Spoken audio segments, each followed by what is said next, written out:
Odua Foundation. It's the Nest Odua Nimi. Production. Àdúrà ọmọ Ọlọ́run jẹ́jẹ́.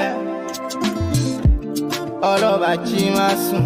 Rolex Hondo Mix. Bàbá sọ́kù sọjà ó máa bára lé. Ó máa bára lé. Ẹ̀yin tẹ wà lájò kẹ́dárí wálé. Àjò máa kí n ṣe lé. Some dey hustle, some dey borrow. Sí Àjíbólé dé. Yeah, some dey hustle, some dey handle, cause money no dey, money no dey. Ẹyẹ máa tàn wá, ẹyẹ máa gà wá, ẹyẹ máa tàn wá. A ti gbọ́ ẹyẹ máa gà wá, ẹyẹ máa tàn wá, ẹyẹ máa tàn wá, ẹyẹ máa gà wá, ẹyẹ máa gà wá, ẹyẹ máa tàn wá. A ti gbọ́ ẹyẹ máa gà wá. We need the freedom, freedom.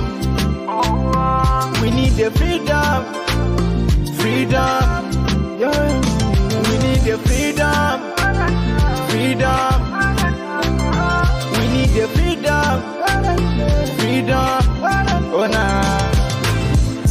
Person wey go school still dey find work. Àwọn tán ṣiṣẹ́ wọn máa rí wọn. Yeah, ohun tá fẹ́ la béèrè. Káwọn tán ṣiṣẹ́ kan lè máa jèrè. Tarúgbó tómi lọ tọmọdé là ń pè. No, àjò lè dàbí Odùduwà nation. Ẹ jẹ́ ká jí gìrì. Ẹyẹ máa tàn wá. Ẹyẹ máa gà wá. Ẹyẹ máa tàn wá.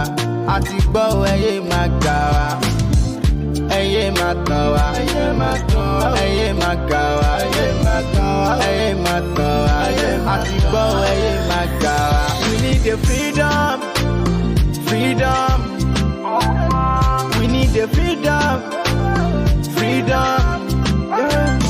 We need the freedom, freedom.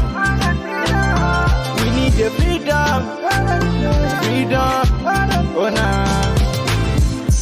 Mo mọ Sunday Adéyẹmọ Ìgbòho ṣá. Ẹni kan lọ bá kọ ló ṣá. Iná jó ògiri ò sá. Oh no.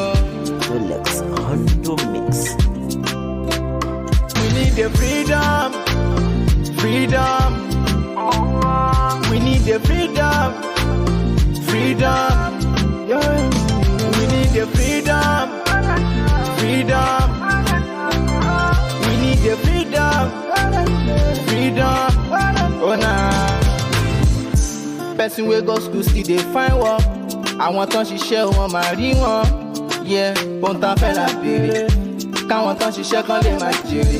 Tarúgbó tómi lọ tọmọdé là ń pè. No, àjò lè dàbí Odùduwà nation. Ẹ jẹ́ ká jí gìrì. Ẹyẹ máa tàn wá. Ẹyẹ máa gà wá. Ẹyẹ máa tàn wá. A ti gbọ́ ẹyẹ máa gà wá.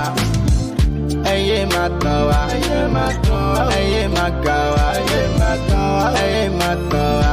A ti gbọ́ ẹyẹ máa gà wá. We need the freedom, freedom. We need the freedom, freedom. Yeah. We need the freedom, freedom. We need the freedom, freedom. Oh nah. Mo mọ Sunday Adéyẹmọ Ìgbòho ṣá. Ẹni kan lọ bá kọ ló ṣá.